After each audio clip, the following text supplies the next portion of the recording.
Olá a todos, mais uma vez. Já sabem que o meu nome é Ana Carla Ferreira e que sou a professora de português nestas aulas do 9º ano. Comigo em estúdio tenho a professora Anabela Brígida e tenho também a minha intérprete de língua gestual, que hoje é a Sofia Fernandes. Vamos recapitular um bocadinho o que fizemos na última aula. Então, na última aula andámos a viajar através do mar. E viajámos pelo episódio Despedidas de Belém, da obra Os Lusíadas, de Luís de Camões. Fomos depois para a exploração do poema Mar Português, da obra A Mensagem, de Fernando Pessoa. Hoje, através do mar, vamos propor uma nova viagem. E a viagem que propomos hoje, e é esse o título da aula de hoje, é Viagens pela Língua Portuguesa no Mundo. Porquê? Porque os portugueses, como povo descobridor que foi, esse povo passou por vários continentes e, ao fazer essa passagem, teve contacto com vários povos e divulgou a sua língua, mas também das línguas nativas desses mesmos povos recolheu alguns frutos. Então é por isso que hoje o português se fala não só em Portugal, mas também noutros países do mundo. É assim que vamos começar a aula de hoje, com um vídeo da Escola Virtual que vos vai mostrar precisamente a geografia do português no mundo.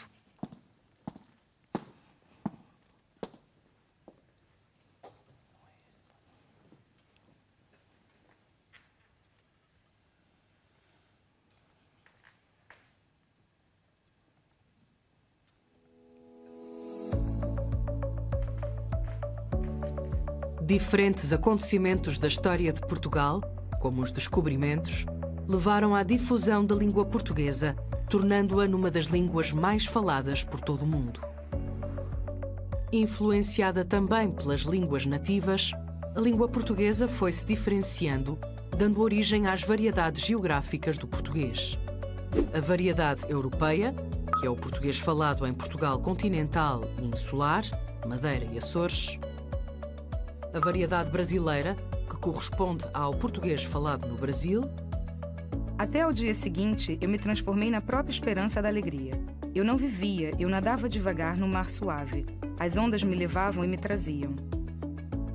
E as variedades africanas, que incluem o português falado nos seguintes países africanos: Angola, Moçambique, Cabo Verde, Guiné-Bissau, São Tomé e Príncipe e Guiné Equatorial. Quando lemos um livro, as palavras pintam-nos novos mundos na imaginação. Podemos conhecer países muito distantes, viajar no tempo, passar através de espelhos e ver o que nunca antes foi visto. O português é ainda falado em Timor-Leste. O presidente da região administrativa especial do Icussi lançou a primeira pedra para a construção do aeroporto internacional. Maria Alcatiri afirmou que o desenvolvimento de Timor-Leste se inicia na região especial do Icussi. A variação linguística é uma realidade incontornável. As diferentes variedades que uma língua pode assumir contribuem para o seu enriquecimento e devem ser encaradas como sinal da sua vitalidade. Acabámos então de visualizar este vídeo que nos fala do português no mundo e dos vários países em que o português é língua oficial. Vamos passar então para a página 3 para começarmos a recordar aquilo que acabámos de ouvir. Vamos classificar como verdadeiras ou falsas as afirmações que se seguem. A primeira diz: o português é falado em muitos países, mas é a língua oficial apenas em Portugal e no Brasil. Se estiveram atentos ao que acabaram de ouvir, sabem que o português é a língua oficial também em Angola, também em Moçambique, também em Cabo Verde, em São Tomé, em Timor-Leste. Portanto, obviamente que a resposta é falsa, porque não é a língua oficial apenas em Portugal e no Brasil. Os descobrimentos, bem como outros acontecimentos da história de Portugal, ajudaram a difundir a língua portuguesa pelo mundo. Lembram-se que no início da aula eu vos expliquei que na aula anterior tínhamos estado a fazer viagens através do mar. Então foi esse mar que nos permitiu o contacto com outros povos. Então foram os descobrimentos que nos permitiram ajudar a difundir a língua portuguesa pelo mundo. Portanto, neste caso, vamos assinalar como verdadeira a resposta. O português falado nos diversos países apresenta variações que inviabilizam a comunicação. Todos nós, por experiência própria, temos amigos, por exemplo, brasileiros, por exemplo, angolanos, por exemplo, moçambicanos, e muitas outras nacionalidades, e todos nós falamos português e todos nós conseguimos comunicar. Portanto, obviamente que o português europeu, ou o português africano, ou o português brasileiro, não nos impedem de comunicar uns com os outros. Então, neste caso, a resposta é falsa, porque todos comunicamos.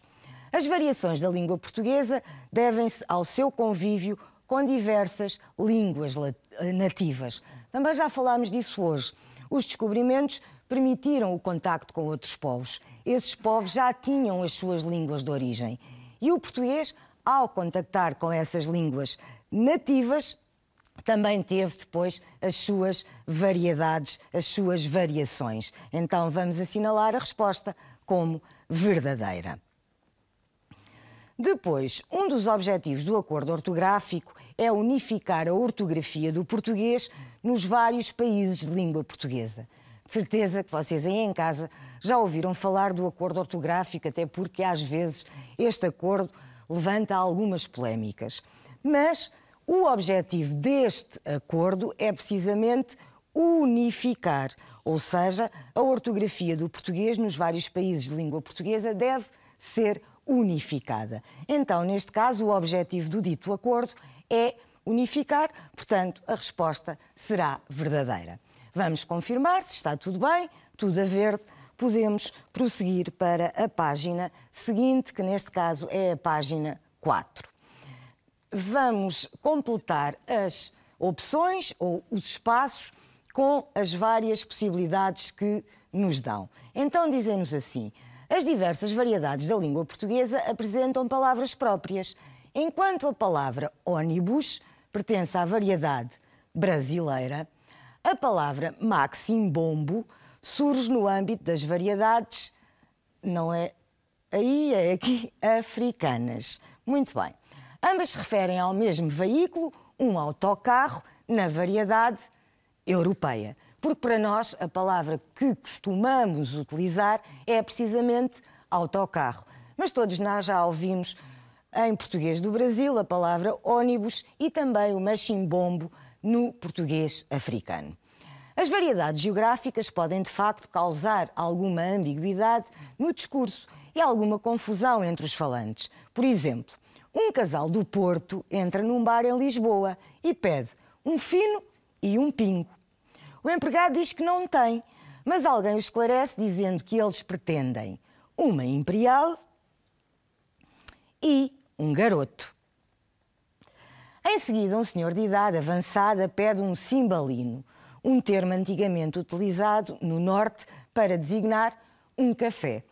Então, como veem, não só entre as variedades do português como língua oficial nos vários países do mundo, também em Portugal, de acordo com a região onde vivemos, nós temos palavras diferentes que significam a mesma coisa. Confirmamos as respostas, tudo correto, podemos então avançar para a página seguinte, que neste caso é a página 5. Vamos estabelecer uma correspondência correta entre as variedades do português e algumas das suas especificidades. Nós, em português europeu, temos o uso do tu e das formas verbais na segunda pessoa do singular em registro informal. Todos nós, entre amigos, entre familiares com relações próprias, utilizamos o tu para o nosso tratamento do dia-a-dia. Portanto, temos aqui a variedade europeia, é aquela a que nós estamos habituados. Depois temos o uso do você e das formas verbais na terceira pessoa do singular em registro informal. Onde é que isso acontece? Na variedade brasileira. E sabemos que o você é, de facto, o que eles utilizam numa linguagem mais informal.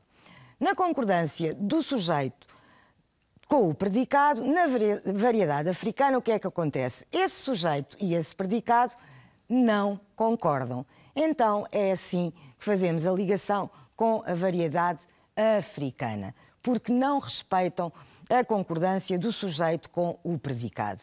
E então, o português, apesar de ser língua falada em vários países do mundo, acaba por variar, acaba por ter as suas variações. E foram alguns pormenores dessas variações que nós quisemos que vocês vissem na nossa aula de hoje. Portanto, a resposta está correta e verificamos as várias variedades do português falado nos 4 cantos do mundo. Agora que já vimos que existe a variedade europeia, a variedade brasileira e a variedade africana, vamos prosseguir para uma variedade específica. E a nossa aula de hoje vai se dedicar à variedade brasileira.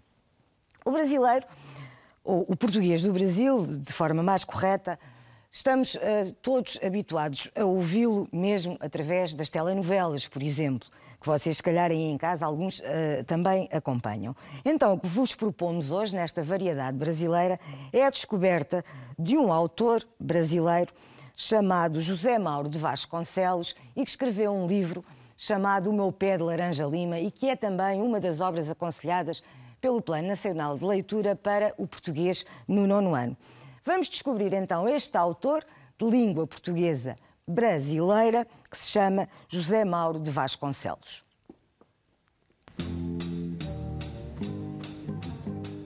José Mauro de Vasconcelos foi um grande sucesso de público nos anos 60 e 70. Sua obra teve papel importante na formação de leitores e foi traduzida para 15 línguas diferentes. Mesmo assim, não teve o reconhecimento que deveria. É um escritor com uma obra tão vasta e que muitas vezes foi reduzido ao livro dele que fez mais sucesso, que é O Meu Pé de Laranja Lima. Talvez ele tenha sido assim uma espécie de patinho feio ou um pouco injustiçado nas qualidades dele como escritor, como homem de cultura. Mas você fala mesmo? Não está me ouvindo? Por onde você fala? A árvore fala por todo o canto. Sem dúvida, o maior sucesso é O Meu Pé de Laranja Lima. Acho que ele conquista por isso, pela ternura, né? pela essa identificação com essa criança tão especial que era o Zezé e que sofre, né? No Meu Pé de Laranja Lima, ele faz a passagem da infância quase para a pré-adolescência, então ele percebe a realidade do mundo. A gente percebe que é muito autobiográfico. Vermezinho de uma figa, um mal parido tentando me enganar. Assim como o personagem Zezé, Zé Mauro nasceu em uma família pobre no Rio de Janeiro, que o enviou para ser criado pelos tios em Natal. Aprendeu a ler sozinho e começou várias faculdades sem terminar nenhuma. Traços de sua história também estão nos romances Doidão e Vamos Aquecer o Sol. Então, acabamos de ouvir um pouco sobre a história, sobre a vida e a obra deste autor brasileiro chamado José Mauro de Vasconcelos. Como puderam ouvir, verificaram que a sua obra mais importante chama-se O Meu Pé de Laranja Lima. Para vos aguçar um bocadinho a curiosidade sobre a obra e também para vos espicaçar um bocadinho o gosto pela leitura deste autor de língua portuguesa brasileira, antes de passarmos à exploração da obra propriamente dita, vamos visualizar um pouco do trailer do filme que foi adaptado dessa mesma obra chamada O Meu Pé de Laranja Lima. É um vídeo da Escola Virtual.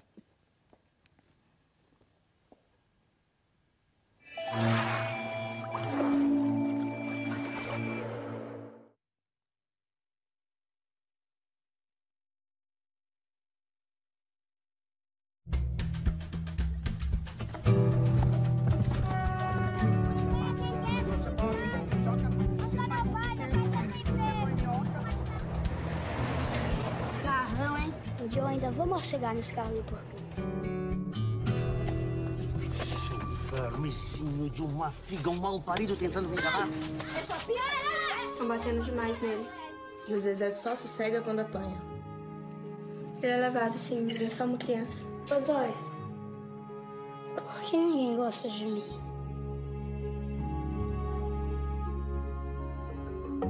Sai daí, moleque! O que houve? Uma manga. Manga no fura-pé? Foi um caco de vidro. Que tu leva pra escola? Não dá. Todo mundo viu você me batendo. Então te deixo na esquina, perto da escola. Mas a gente é inimigo. Aposto que nunca andaste num carro mágico.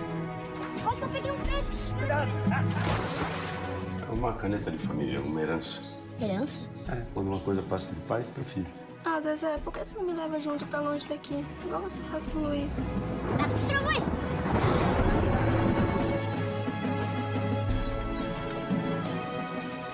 Esperança? É. É para você escrever essas historinhas lindas que você cria nessa sua cabecinha. Sou eu, Minguinho, seu pé de laranja lima. Por onde você fala? Por todos os cantos. Encoste sua cabeça aqui que você vai ouvir meu coração.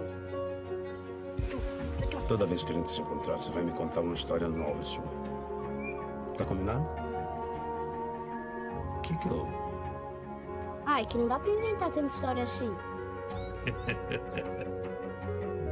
Meu amigo Portuga, essa é minha primeira história pra você.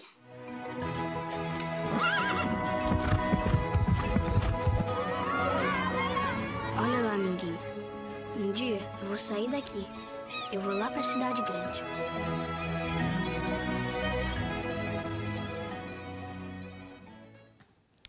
Com a visualização do trailer do filme O Meu Pé de Laranja Lima, esperamos sinceramente ter-vos despertado aí em casa a curiosidade para a leitura do livro. Então, já conhecemos o Zezé.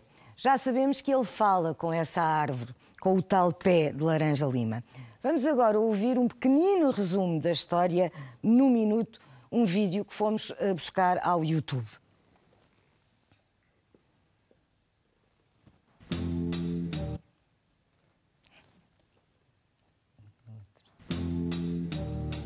Zezé é um menino muito humilde. A sua mãe trabalha numa fábrica e o pai está desempregado. Eles estavam passando muita dificuldade, então precisaram se mudar. Quando eles chegaram na nova casa, cada irmão escolheu uma árvore. E a última ficou para o Zezé, o pé de laranja lima. Mas o Zezé era um menino muito criativo e vivia no mundo da lua. Então a árvore passou a ser o seu melhor amigo, que ele chamava de Minguinho ou Chururuca. Se ele estava feliz ou se ele estava triste, era para lá que ele corria. Até que um dia ele conheceu o Manuel Valadares, um português com a cara mal encarada, mas que no fundo era muito fofo. Eles ficaram cada vez mais amigos. Mas o carro do Manuel Valadares é atropelado por um trem e o Zezé volta a ficar sozinho. Para piorar ainda mais todas as coisas, os pais falam que vão cortar o pé de laranja lima porque ele já tinha crescido demais. Daí o tempo passa e o Zezé volta para a cidade já adulto com seu primeiro livro, que ele dedica ao amigo Portuga. Então esta é a história do Zezé. E é esta história que queremos que vocês aí em casa descubram hoje connosco.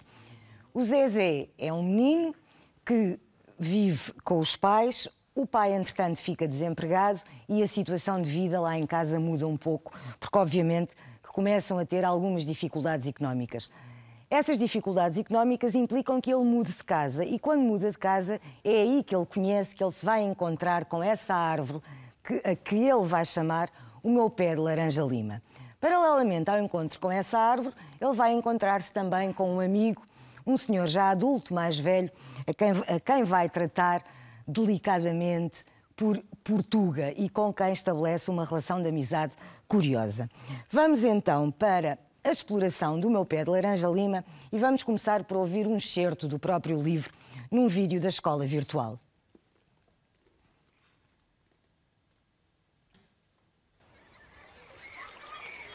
A mangueira é minha, peguei primeiro. Antônio fez a mesma coisa com o pé de tamarindo. Não sobrara nada para mim. Olhei quase chorando para a Glória. E eu, Godóia? Corre lá no fundo. Deve ter mais árvore, bobo. Para ficar com essas feiuras, eu ainda preferia o pé de laranja-lima. Mas que lindo pezinho de laranja-lima. Veja que não tem nenhum espinho. Ele tem tanta personalidade que a gente de longe já sabe que é laranja-lima. Se eu fosse do seu tamanho, não queria outra coisa. Mas eu queria um pé de árvore grandão. Pense bem, Zezé. Ele é novinho ainda. Vai ficar um baita pé de laranja. Assim, ele vai crescer junto com você. Vocês dois vão se entender como se fossem dois irmãos. Você viu o galho? É verdade que o único que tem, mas parece até um cavalinho feito para você montar. Uma voz falou vindo de não sei onde, perto do meu coração. Eu acho que sua irmã tem toda a razão. Mas você fala mesmo? Não está me ouvindo? Por onde você fala? A árvore fala por todo canto. Pelas folhas, pelos galhos, pelas raízes. Quer ver? Encoste seu ouvido aqui no meu tronco, que você escuta o meu coração bater. Me diga uma coisa. Todo mundo sabe que você fala? Não, só você. Verdade? Posso jurar. Uma fada me disse que quando um menininho igualzinho a você ficasse meu amigo, que eu ia falar e ser muito feliz.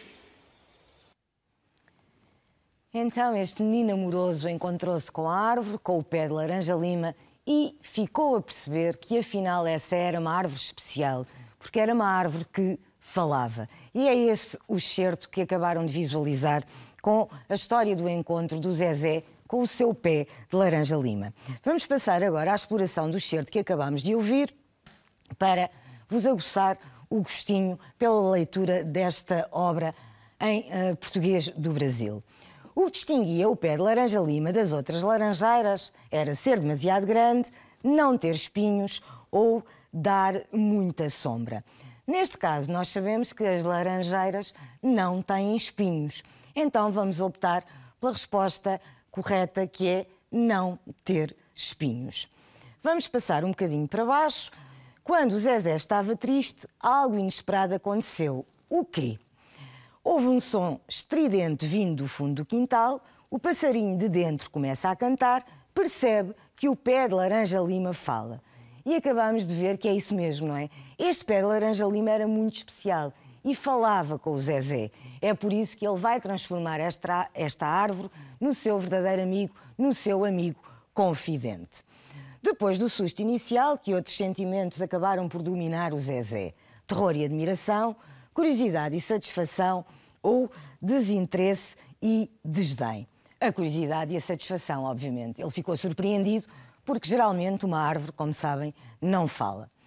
Podemos relacionar o episódio deste excerto com o título, sim ou não?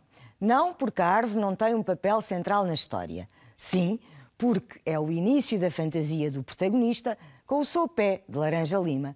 Sim, porque o único protagonista é o pé de laranja-lima. Não, sabemos que o protagonista é o Zezé e que o pé de laranja-lima funciona como seu amigo, confidente, companheiro. Então, sim, porque é o início da fantasia do protagonista com o seu pé de laranja-lima com quem vai manter essa relação especial.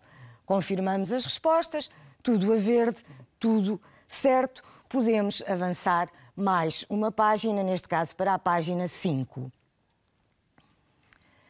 E aqui vamos fazer um exercício de correspondência para acompanhar aquilo que acabamos de ouvir.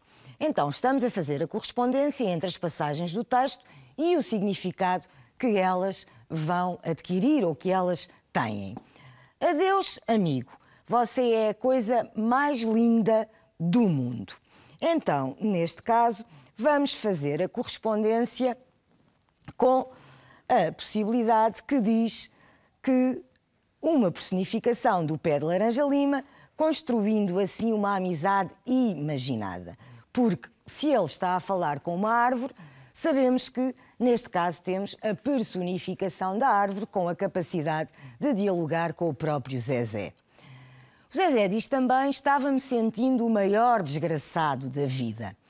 Já sabem que o narrador que vamos encontrar aqui é um narrador de primeira pessoa, porque o Zezé é o protagonista dentro da história que conta, e neste caso temos a correspondência com um narrador injustiçado e revoltado com a sua má sorte.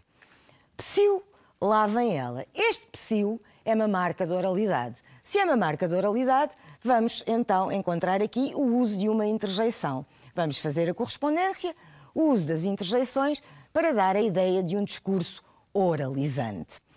Depois, eu levantei assustado e olhei a árvorezinha.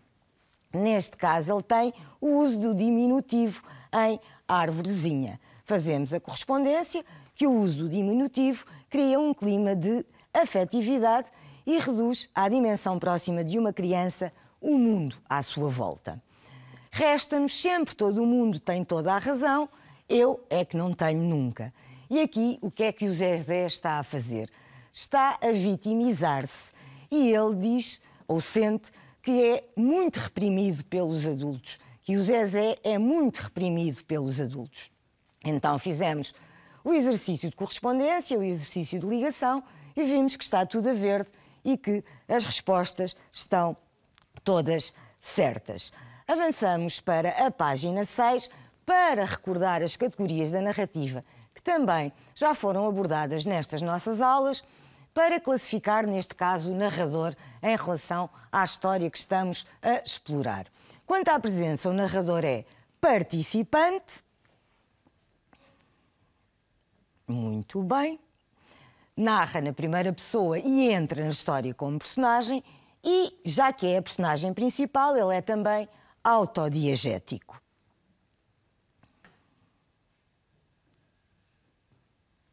Muito bem.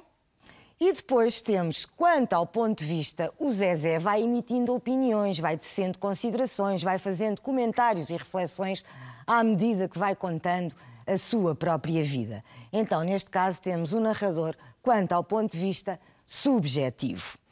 E fizemos aqui também mais uma consolidação de conhecimentos em relação à aplicação das categorias da narrativa. Tudo a verde, podemos avançar, neste caso, para a página 13. E aqui na página 13 vamos ver alguns exemplos de utilização específica pelo Zezé que pertencem à variedade do português do Brasil. E temos na primeira opção, lá em casa todo o mundo morre de alegria se eu for dado. Depois, você está dormindo, aí eu me virei sem me libertar dos seus braços e a palavra bunda que pertence neste caso ao português do Brasil, mas a um termo utilizado em termos de calão. Vamos começar pelo você está dormindo e vamos colocá-lo no uso frequente do gerúndio. Depois temos o uso do pronome pessoal antes do verbo. Aí eu me virei e vamos colocá-lo no sítio certo. Depois, lá em casa, todo o mundo morre de alegria se eu for dada, a omissão do determinante artigo definido que nós utilizamos no português europeu, mas que no português do Brasil não se utiliza. E depois, agarrando na palavra que o próprio Zezé utiliza dentro da obra, vemos que temos aqui um vocabulário ou uma palavra com uma diferença em relação ao que nós utilizamos em português. Utilização de vocabulário diferente. Aparece a vermelho, mas a resposta está certa. Podemos, então, avançar para a página 18. 17, peço desculpa, e na página 17 vamos nos encontrar com a parte final da obra que temos estado a analisar. Esta parte final da obra que estamos a analisar, que corresponde à confissão final, é assim que vai terminar a história do meu pé de laranja-lima. Embora esteja escrita em português do Brasil, como sabem, o meu português é o português europeu, vou tentar ler o mais próximo possível do português do Brasil, mas não vou conseguir. A confissão final. Os anos se passaram, meu caro Manuel Valadares. Hoje tenho 48 anos e às vezes, na minha saudade, eu tenho a impressão que continuo criança. Que você, a qualquer momento, vai-me aparecer, me trazendo figurinhas de artista de cinema ou mais bolas de gude. Foi você quem me ensinou a ternura da vida, meu Portuga querido. Hoje sou eu que tento distribuir as bolas e as figurinhas, porque a vida sem ternura não é lá grande coisa. Às vezes sou feliz na minha ternura, às vezes me engano, o que é mais comum. Naquele tempo, no tempo de nosso tempo, eu não sabia que muitos anos antes, um príncipe idiota, ajoelhado diante de um altar, perguntava aos íconos com os olhos cheios d'água: por que contam coisas às criancinhas? A verdade, meu querido Portuga, é que a mim contaram as coisas muito cedo. Adeus, e o ano de 1967, que foi o ano em que o Zezé escreveu esta carta de despedida ao seu amigo Portuga, que entretanto tinha falecido. Então vamos recapitular o que fizemos na aula de hoje. Viajámos pela língua portuguesa no mundo. Apresentámos as variedades do português europeu, do português do Brasil e do português africano. Levámos-los depois a viajar até dentro desta obra literária do autor José Mauro de Vasconcelos, que se chama O Meu Pé de Laranja-Lima. E tivemos a fazer a exploração em relação ao Meu Pé de Laranja-Lima para vocês ficarem despertos para a obra deste escritor brasileiro e para poderem agora aí em casa, se tiverem a oportunidade, de ir ler também este livro. Então, estamos muito perto do fim, aproveitamos para nos despedir, para marcar encontro na próxima aula e esperamos que fiquem todos bem.